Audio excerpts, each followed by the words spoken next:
Halo guys, kembali lagi bersama gua di Kima Channel guys. Oke, di video gua kali ini guys, gua mau membahas mengenai kinerja dari perusahaan Garuda Indonesia ya, atau dengan disebutnya kode sahamnya itu bisa GIAA ya, perusahaan penerbangan ini ya. Siapa sih yang nggak tahu Garuda Indonesia ini ya? Biasa kan kita naik pesawat ya kan, ada tulisan Garuda Indonesia. Kalian yang sering traveling ke Bali, bahkan ke luar negeri itu kita menggunakan Garuda Indonesia ini guys. Nah, di video investasi gua kali ini guys, gua mau ngebahas mengenai sebelumnya itu Garuda Indonesia itu sebelumnya itu mengalami kerugian yang lumayan besar guys. Tapi di tahun 2022 ini dia telah merilis laporan keuangan 2022 ini dengan profit yang tidak terduga bagi kita guys. Nah, gua bakal jelasin apa sih yang menyebabkan GIAA ini bisa menyulap dari suatu kerugian menjadi suatu keuntungan atau cuan profit ya di perusahaannya guys. Nah, tanpa basa-basi lagi, kita masuk lebih detail lagi. Tapi sebelum gua mau masuk ke dalam pembahasannya, gua mau minta tolong kepada ke teman-teman semua untuk bisa bantu subscribe, like, komen, dan share ke teman-teman kalian apabila menurut kalian konten yang gua buat ini menarik dan bermanfaat buat kalian semua guys ya. Oke, tanpa basa-basi lagi, kita langsung masuk ke dalam pembahasannya. Tapi setelah yang satu ini guys.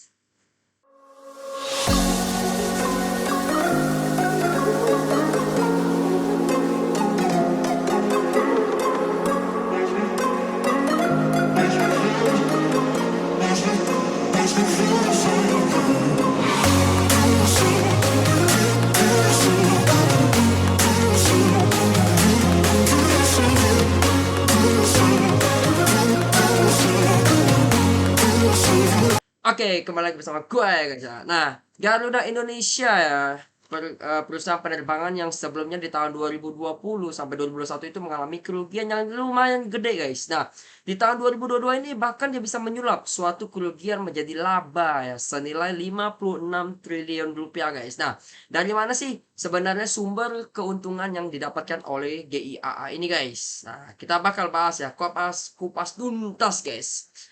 PT Garuda Indonesia atau TBK GIAA baru saja merilis laporan keuangan tahunan ya. Tahunannya tahun 2022 dengan mencatatkan laba bersih senilai 3,7 miliar US dollar atau setara dengan 56 triliun rupiah guys. Berbalik dari tahun 2021 yang mencatatkan kerugian bersih senilai 4,1 miliar US dollar atau setara dengan 62 triliun rupiah guys. Nah, secara umum, kinerja Garuda Indonesia ini mengalami pertumbuhan positif guys. Pendapatan usahanya itu tercatat sebesar 2,1 miliar US dollar atau naik sebesar 57% dibandingkan tahun 2021 yang sebesar 1,3 miliar US dollar guys. Nah, GIA ini juga berhasil mencatatkan penurunan beban usaha dari tahun sebelumnya itu sebesar 2,6 miliar US dollar menjadi 2,5 miliar US dollar atau turun sebesar kurang lebih 3% ya.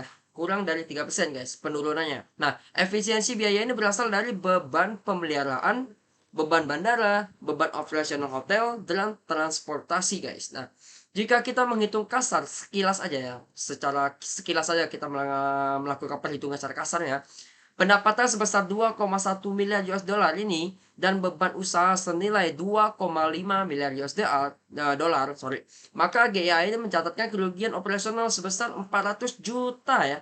400 juta US dollar ya. Kalau kita kurangi 2,5 miliar, kurangi 2,1 miliar sebesar 400 juta US dollar atau senilai dengan 6,29 triliun rupiah guys. Lantas bagaimana sih sebenarnya GIA ini akhirnya bisa membukukan laba bersih sebesar 3,7 miliar US dollar ini guys. Nah, kita langsung masuk ke dalam laporan keuangannya aja ya.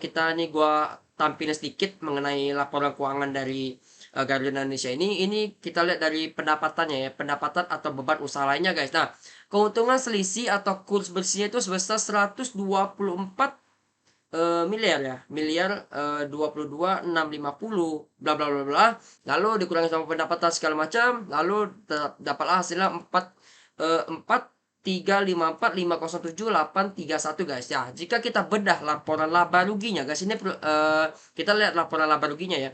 Di bagian pendapatan atau beban usaha lainnya itu terdapat keuntungan yang berasal dari keuntungan dari restrukturisasi dan pendapatan dari restrukturisasi guys. Nah, kedua akun ini merupakan pendapatan yang didapat atas proses restrukturisasi utang yang dijalankan oleh Garuda Indonesia Tbk ini, guys. Nah, Eee, cal CALK 55 atau biasa itu penundaan kewajiban pembayaran utang ya atau PKPU ini, bisa kalian membacanya itu CALK. Lebih dalam lagi jika kita itu membaca CALK-nya itu, maka kita dapat menemukan beberapa catatan terkait yang menunjukkan bahwa perusahaan ini mengakui keuntungan dari restrukturisasi dan pembayaran ke dalam laporan laba rugi konsolidasi tahun 2022, guys. Nah, ini gua tampilin sedikit dari laporan keuangannya juga nih ya. Kita ada dapat tuh keuntungan dari restrukturisasi sama pendapatan dari restrukturisasinya, guys. Nah,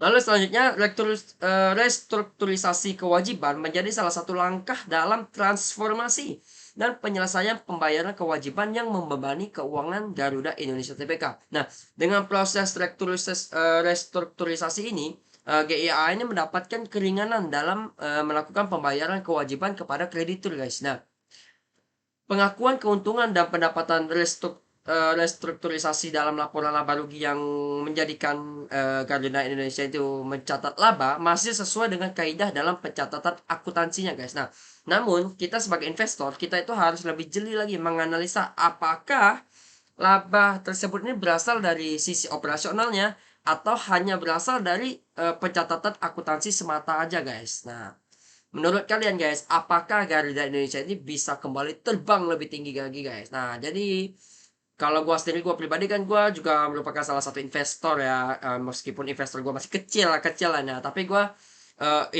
lebih ke investasi dibandingkan trading. Jadi makanya kalian harus lebih jeli lagi menganalisa apakah laba dari perusahaan yang kita investasikan itu memang pendapatannya itu dari sisi operasional yang biasa pendapatan dari perusahaan yang memang biasanya kegiatan seharinya itu dari operasional perusahaannya atau cuman dari pencatatan akuntansi semata. Contoh seperti GIA ini dari proses restrukturisasi kewajibannya, guys. Nah, maka dari itu kalian kalau mau jadi seorang investor atau investasi ke dalam suatu perusahaan itu, nah kalian itu harus memang benar-benar jeli banget. Harus lihat dari laporan keuangannya, laporan konsolidasinya seperti apa, terus laporan laba ruginya seperti apa, terus perusahaan apa, perusahaan yang kalian investasi itu perusahaan yang bergerak di bidang apa, apakah lagi bagus ataukah lagi murah juga, PBV, PER segala macam. Kalian itu memang harus benar-benar diperhatikan lagi, guys.